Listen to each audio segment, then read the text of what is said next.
The Indianapolis Colts should be thankful that they get a fairly easy final stretch to the season. Let's get to it.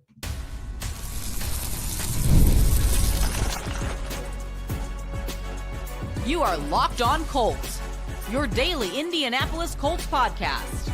Part of the Locked On Podcast Network, your team every day. Thank you all for tuning in and making us your first listen of the day. This is your daily podcast covering your Indianapolis Colts, part of the Locked On Podcast Network, your team every day. This show is sponsored by our friends over at FanDuel. You can start the season with a big return on FanDuel. New customers can place a $5 bet, and you'll get started with $150 in bonus bets if you win your first $5 bet. Visit FanDuel.com to get started. Hello, everyone. My name is Zach Hicks, your favorite film nerd over at HorseshoeHuddle.com, and my partner Jake Arthur is our credentialed boots on the ground for the site as well, up in the skybox during the games, giving us all of the info that we need come game day and throughout the week. Today, guys, we are going to have a fun show that's based around what we're thankful for. And what the biggest thing that we're thankful for right now with this Colts team is the fact that this final stretch is pretty easy. All things considered.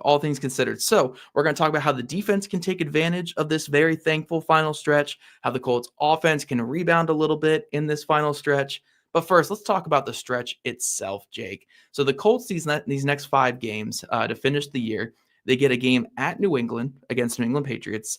Again, it's a road game in late November, early December. It's not always a given, but against the 3-9 Patriots, it could be harder, I guess, for your team.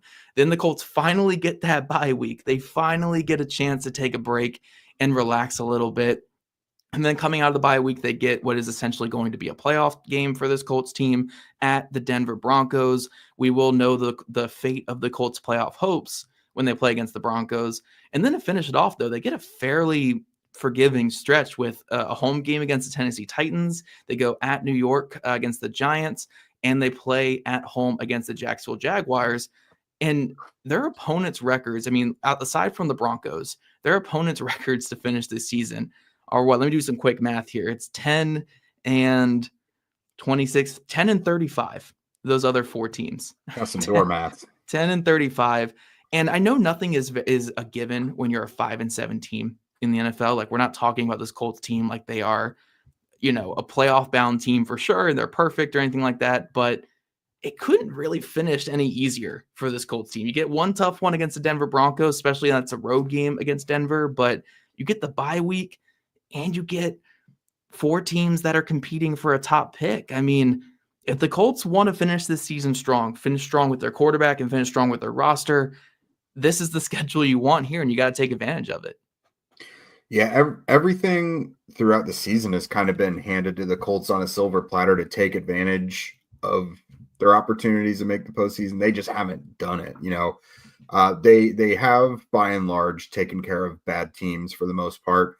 But Houston doesn't, they're not grabbing the reins of the division, and there's just an enormous logjam in the AFC outside of a few teams.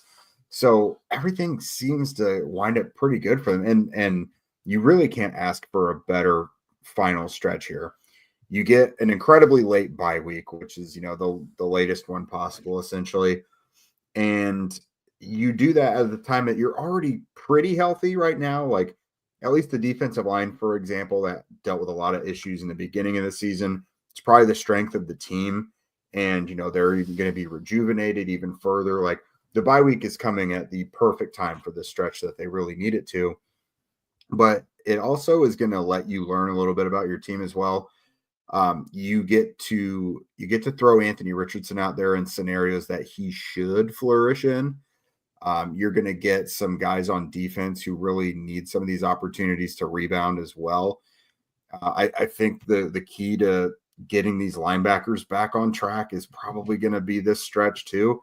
They are who they are. They're veterans, but at the same time, if the defensive line is able to get a push and wreak havoc on these pretty crappy offensive lines, that's going to give the linebackers space to go and, make plays in the backfield and do the things where we know their strengths are accentuated, because you get them out in space on the second level, it's not going well. Yeah. But if you can allow them to attack, then I think that'll really help some of these guys play at their best.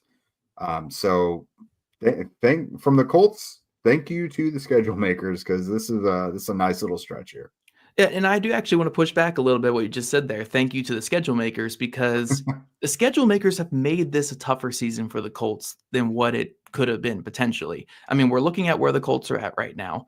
This season, they're 5-7, not a very good football team on paper, and I'm not even going to argue off paper. They're a very good football team. They've had their struggles this season, but they're 5-7. They're 1-6 against teams that are going to finish above 500 or at least at 500. Like, they're 1-6 against the not bad teams in the NFL, I guess is one way I would put it.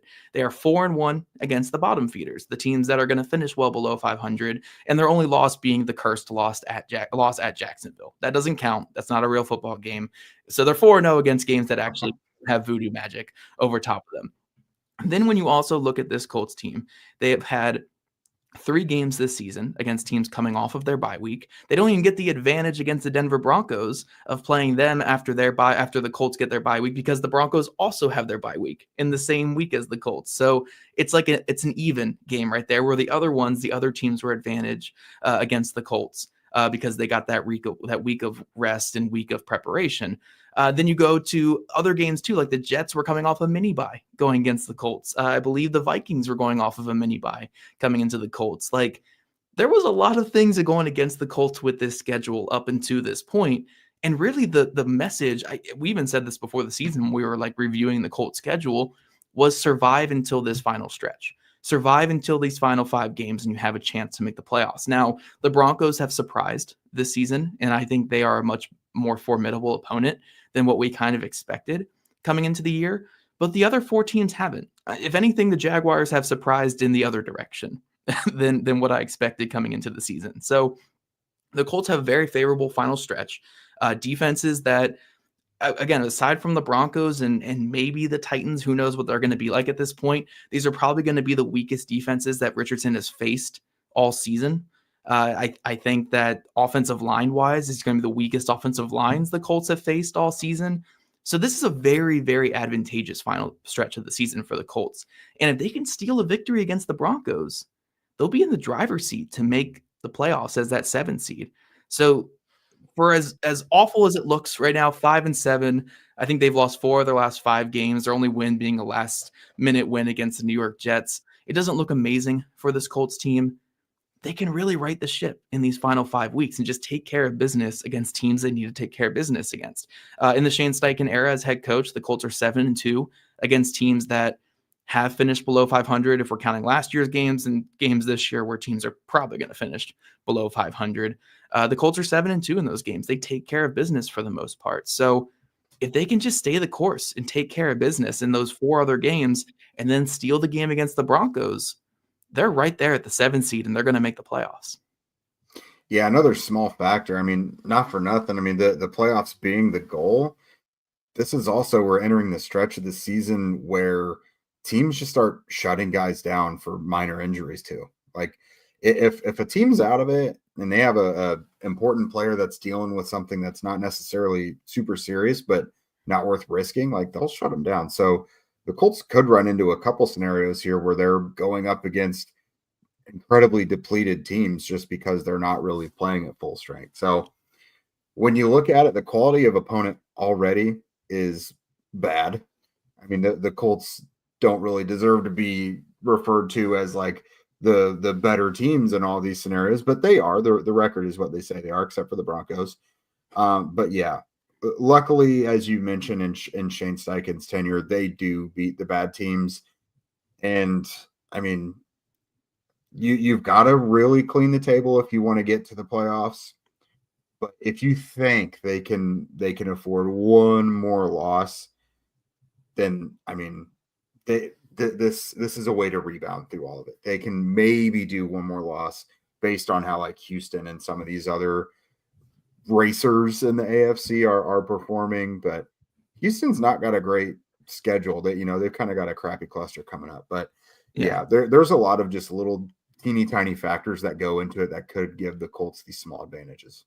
Yeah, well, their one loss can't be against the Broncos. That's what we will say. It cannot be against the Broncos. No, that's a team they are like directly competing with for one of the final spots. Yeah. Yeah. But coming up, guys, we're going to go a little bit more micro with this conversation, talk about both sides of the ball, starting with the offense. How can the offense get on track against this very favorable schedule coming up? Do you struggle to find the perfect gift during the holidays? Maybe gift giving isn't your love language. You overthink it and wind up with something disappointing or nothing at all. If you are a self-defeatist, trust me, I have been there. If you can't do it well enough, why do it at all? Are you buying for someone who seems to have everything or just seems unpleasable? We've all been there as well. Are you tired of wasting money on useless clutter that no one really needs? Well, we've got the perfect gift for you. Skylight Frame is the touchscreen digital photo frame your whole family will love. So I kind of fall under the category of bad gift givers. I would say that it just takes a lot of personal time to figure out, the right thing to get someone other than, a gift card. If you want to be a little personal about it, I have gotten several digital frames and Skylight is the best one. It's the perfect ones, especially if you have kids and you want to know what to get like their grandparents. They will never turn away one of these digital photo frames. I'll tell you why. There's a lot of really cool stuff about it. You can upload thousands of photos with your phone and watch them appear in seconds. It's super easy to use. Setup takes less than 60 seconds because also if you're dealing with older people who maybe aren't great with technology, it's very, very user-friendly and you can show them how to do it easily. It's got seamless sharing. You can invite friends and family to easily share photos through the free Skylight mobile app or email. There's no account or subscription that's even needed there to do it. So add new photos straight from your phone from wherever. It only takes a tap on your phone to send new photos to a frame all the way across the country. It's the fastest, easiest way to keep loved ones in the loop, and they'll feel so much more connected to you. Because again, grandparents want pictures of their grandkids, and this is the best way to do it. You don't even have to do it through Facebook or anything. If you don't use Facebook, you literally just do an app on your phone, boop, it's in their house on the frame now.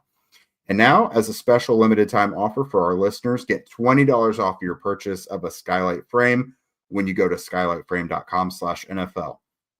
That's SKYLIGHTFRAME.com/NFL. Get $20 off your purchase now at skylightframe.com/NFL. And you guys know the Prize Picks is the best place to get real money sports action. With over 10 million members and billions of dollars in awarded winnings, Prize Picks has made daily fantasy sports accessible to all. You just pick more or less on at least 2 players for a shot to win up to 100 times your cash. Run your game all season long on Prize Picks. Again, you can now win up to 100 times your money with as little as 4 correct picks. Plus, Prize Picks is the best way to get action on sports in over 30 states, which includes California, Florida, Georgia, and Texas. Prize Picks invented the flex play, which means you can still cash out if your lineup isn't perfect.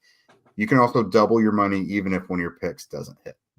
Prize Picks puts their members first, so all withdrawals are fast, safe, and secure, because we all know it's annoying when you win something, there's a bunch of red tape to get through to get your money back.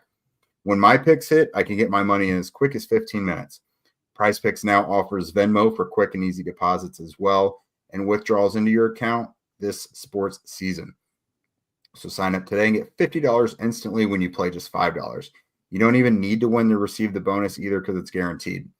Download the app today and use code LOCKEDONNFL to get $50 instantly after you play your first $5 lineup. Again, use code LOCKEDONNFL to get $50 instantly after you play your first $5 lineup. Prize Picks, run your game. All right, everybody, welcome back. All right, so we're going to talk about, again, this final 5-game stretch for the Colts. Offensively, what it means for Anthony Richardson, Shane Steichen, and the group. So the Patriots, we know just from last year, that was a really tough, low-scoring game. The Colts came out on top in Germany, but this ain't the same defense. They are struggling. They might get Jabril Peppers back this week, but overall, it's just not been the same Bill Belichick defense that we've known before.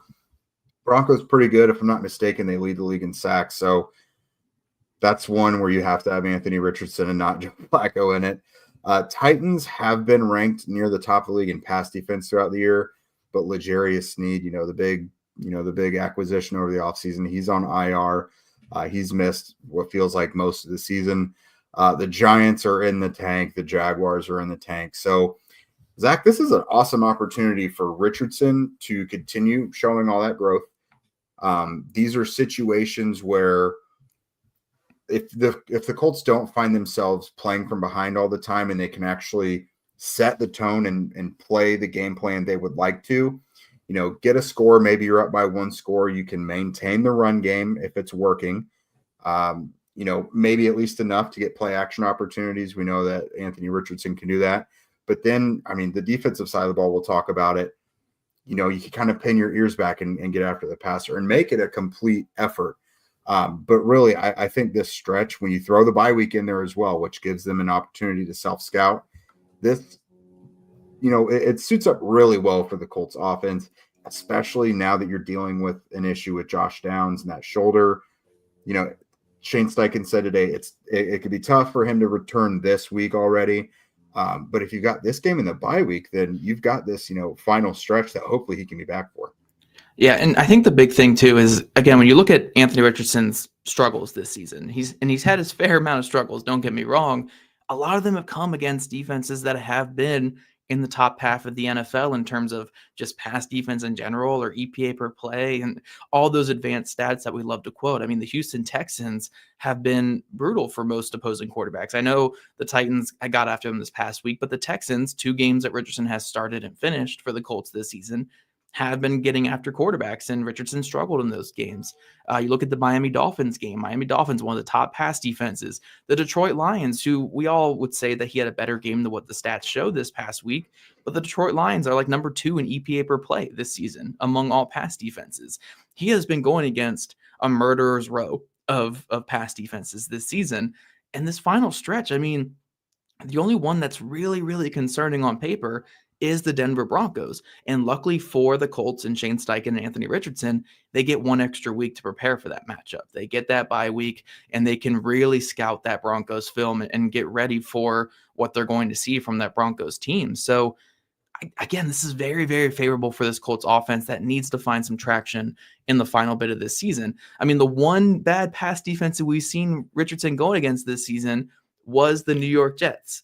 And we would all say, I think even the biggest Richardson detractors will say that was a very strong game from him, and it was arguably his best start of his entire football playing career. We can go back to college and say it was better than any of his college starts. It was just a fantastic start from him. So hopefully he can take advantage of these poor defenses here and get some momentum going into either the playoffs or the offseason, whatever it ends up being for the Colts.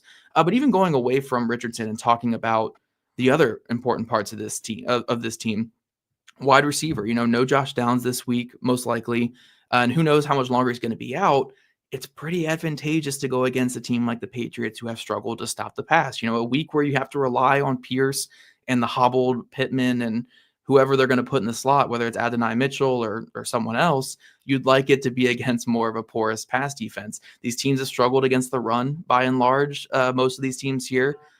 So again, this is a very big opportunity for this Colts offense to find their rhythm and especially figure out what's going on with the offensive line. These are not, aside from the Broncos, again, all these are aside from the Broncos. These are defensive lines that haven't been perfect this season. I know they all have some star players in their own right. The Patriots with Christian Barmore, the Giants with Dexter Lawrence, the Titans with Jeffrey Simmons.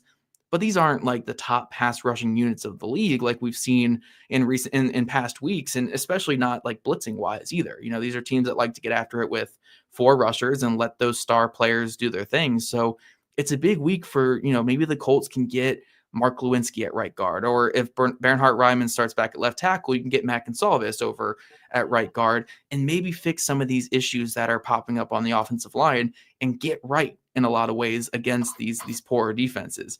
So that's a big part of this, man, is we can look at it just from a schedule wise, but even then, like, these defenses on paper are not that great of defenses. The Colts still need to execute, but this is a way this offense can finally get on track with Anthony Richardson, is feast on some defenses that other teams have been feasting on. Yeah, and we all know what this offense looks like when the offensive line is not hitting. It gets really clunky and just scattershot, and it's not efficient. I think it's about to start getting figured out in the next couple weeks. Just reading between the lines, it sure sounded to me this week from Shane Steichen Monday and today they're going to make a change at right guard. I would be shocked if Dalton Tucker is their start at right guard this week. So they'll probably make a move there. Bernhard Raimann might be back. He was technically listed as a limited participant today. First time he's practiced in a few weeks now. Ryan Kelly is eligible to come back after the bye. This is the last game he's got to miss. So you might be getting your center back, and then your left tackles back. And then, with Bernhard Raimann back, maybe you can move Gonzalez to right guard or Bordolini to it just gives you much more flexibility to move quality players around your line. And you don't have to just move forward with the bits and pieces of who's left. So if the offensive line is back and figuring it out, that'll be huge for Anthony and the run game. Jonathan Taylor is too good for the run game to be this unproductive. Someone who's very reliant on patience and vision nowadays. He still has explosiveness, but he's been really big on that patience and reading his blocks. To be behind a line like that, he just doesn't look the same, and his performance is dipping as well, not just statistically, but he just doesn't look comfortable and not making the reads you normally would think he does. So they really need the offensive line to be getting back to playing effective football so that everybody can get back to operating like a well-oiled machine. Yeah, for sure. And we're going to transition this conversation now to the Colts defense, where, again, this defense has played better in the second half of the season, but they really need to finish it off strong against a very, very favorable schedule in these last 5 weeks. Get ready to tackle the NFL action with FanDuel, America's #1 sportsbook. Because right now, new customers, you guys can bet $5 and get $150 in bonus bets if you win. The FanDuel Sportsbook app gives you everything that you need to place live bets on the NFL all in one place. So when you get a hunch in the middle of the game, you can check out the latest stats, view live play-by-play, and so much more on the same page where you place all your bets. So FanDuel, red alert, they have the Colts back as favorites in this one. I feel like the Colts have not only been underdogs, but comfortable underdogs for weeks now. So the Colts are 2.5-point favorites in this one, according to FanDuel. So let them go know what you think about that one. Just visit FanDuel.com to join today. You'll get started with $150 in bonus bets if you win your first $5 bet. That's FanDuel.com. Never waste a hunch and make every moment more with FanDuel, an official sportsbook partner of the NFL. Let's talk defense, Zach. So we're going against a bunch of young, who is that quarterbacks here, kind of some of them. So you got Drake May coming up, very talented player. He brings a lot of stuff to the table that Anthony Richardson does. The Patriots offensive line is terrible at best, and the Colts defensive line is going to have them on their heels. But because Drake May is the quarterback back there and can do so much on the move, it gives you some hope of some life on offense if you're a Patriots fan. With the Broncos, Bo Nix and Sean Payton have started to form that one mind type of thing. So that's kind of scary for the Colts. But Bo Nix is a rookie, kind of started 712 games in college. So is he really a rookie?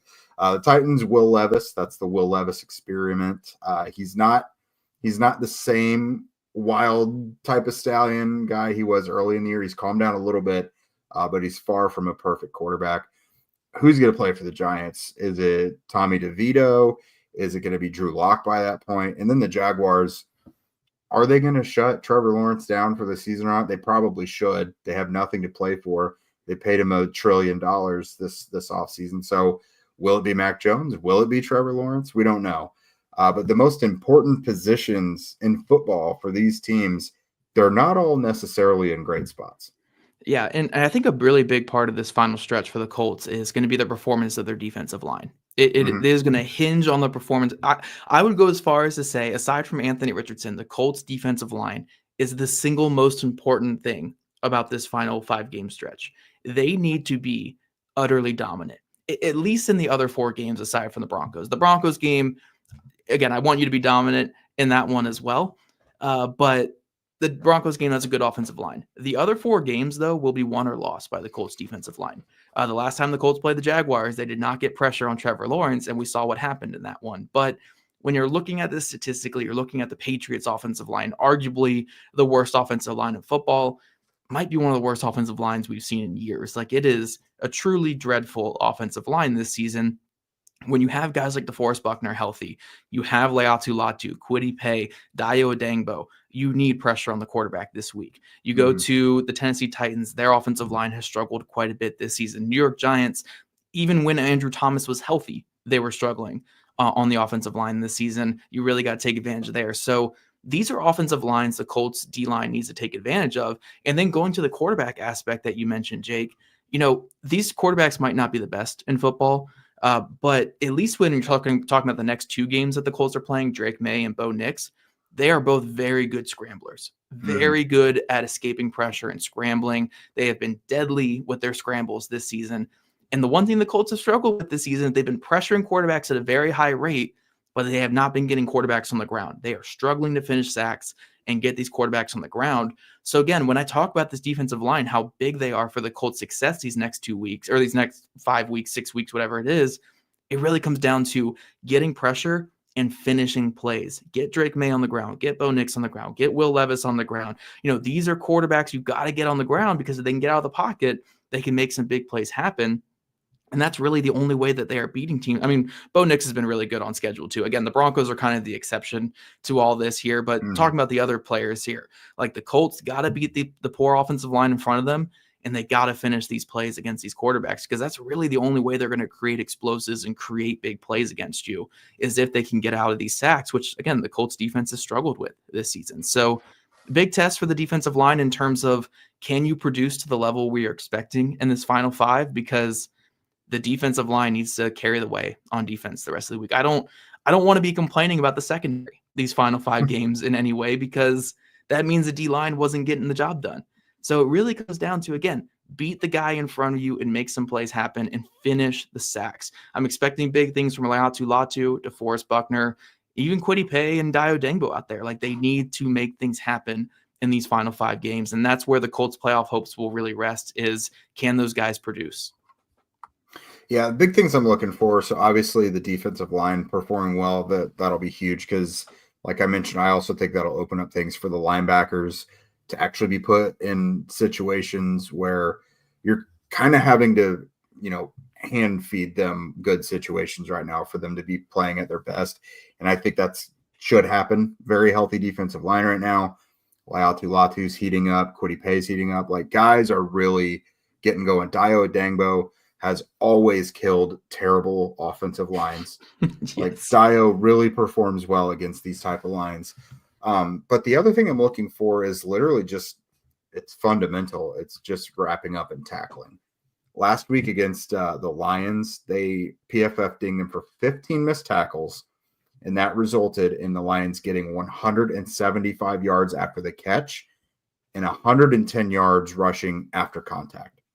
All of that is because they were not tackled at first contact, essentially. So if the first or even second, man, like, swarm to the ball, do anything to get guys down. But like, the tackling, that they probably wouldn't have beat the Lions, but it would not have looked as bad if the tackling wasn't as poor. They held the Lions to 24 points, and those statistics still popped up, and they held them to 24 points. Like, what can they do against young quarterbacks and offenses that really struggle, and offenses with bad offensive lines? Like, you should win that as long as you just are like checking off the easiest of boxes. Yeah. And one thing I will say is, like, last year's defense, I think, was around this. If anything, last year's defense was maybe worse than this year's defense. I guess we could have a debate on that one day, if last year's defense was better or worse than this year's defense. I mean, around the same, but I would argue this year's defense has shown a little bit more in terms of containing top opponents and not letting the floodgates open up. But last year's defense, when they played against teams like these coming up, when they played against the Patriots last year, they held the Patriots to 6 points. When they played against the Panthers last year, they held the Panthers to 13 points. When they played, I think the Raiders scored 20, but it was still, like, for the most part, the Raiders weren't really moving the ball that much in that game either. So for the most part, when they played against teams like this, they were able to shut it down, create turnovers, and make it so their offense didn't really have to do too much in those games. Let's get some shutting down performances here by this Colts defense to finish the season. I don't need every single game to be like a 6-point game. Like, that's not what I'm trying to say. Like, hold every team under 10. It's difficult to do that in the NFL against anybody, but let's get some games where you hold some teams into the teens, make it so the Colts offense, if they can just get in the 20s, they can finish off some of these games. Like, really, like, again, I don't think points allowed per game is the most important metric for a defense, because there's a lot of things that go into that, from short fields to turnovers and stuff like that can really factor that. But when you're looking at what the Patriots are going to be rolling out there on offense, what the Titans are going to be rolling out there on offense, especially with their banged up offensive line, the Giants with whoever they're going to start at quarterback, and the Jaguars might be starting Mac Jones in that final game, depending on Trevor Lawrence's health. These are games where your defense cannot be allowing 20, 24, 20, like 20 plus point games. You got to give your offense a good chance to win by suffocating these bad offenses that you're playing. So it's kind of I don't want to say like a litmus test for this defense, but I feel like they kind of passed the big test in the middle of the season, where they were pretty competitive against top offenses. They were very physical against Detroit. If they just finished some of their tackles, they might have held Detroit to their lowest point total under Dan Campbell since they were like a bad team in the early part of his career. I think they were competitive against the Bills. They forced 2 Josh Allen interceptions in that game. They passed the test in a lot of ways. The Vikings game, the only reason the Colts were in that is because of their defense. They passed so many tests in that stretch.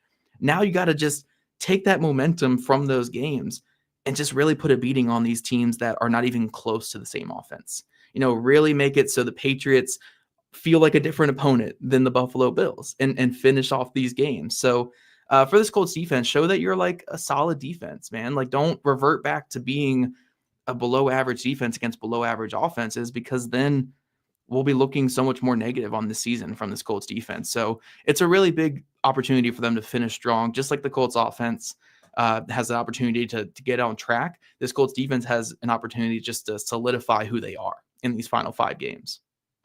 Yeah, and if they can perform like that, I would like to see the offense answer in a similar fashion for being their counterparts, because we haven't seen a ton of entire team efforts. You mentioned the Carolina game and the New England game. The offense was so unpredictable, and it lacked production in those games. Kenny Moore put up essentially all the points in the Carolina one, and then Gardner Minshew was able to find Josh Downs on a miracle, which saved that game essentially. So, like, if the offense can do its part and the defense does what it's supposed to against these offenses, we might get a total team effort where the Colts actually beat a team handily by multiple scores. It could happen. Yeah. It hasn't happened many times in the last couple of years, but it could happen this year. They certainly have 4 opportunities. I don't think the Broncos are going to be a pushover by any means, but they have some chances to make something big.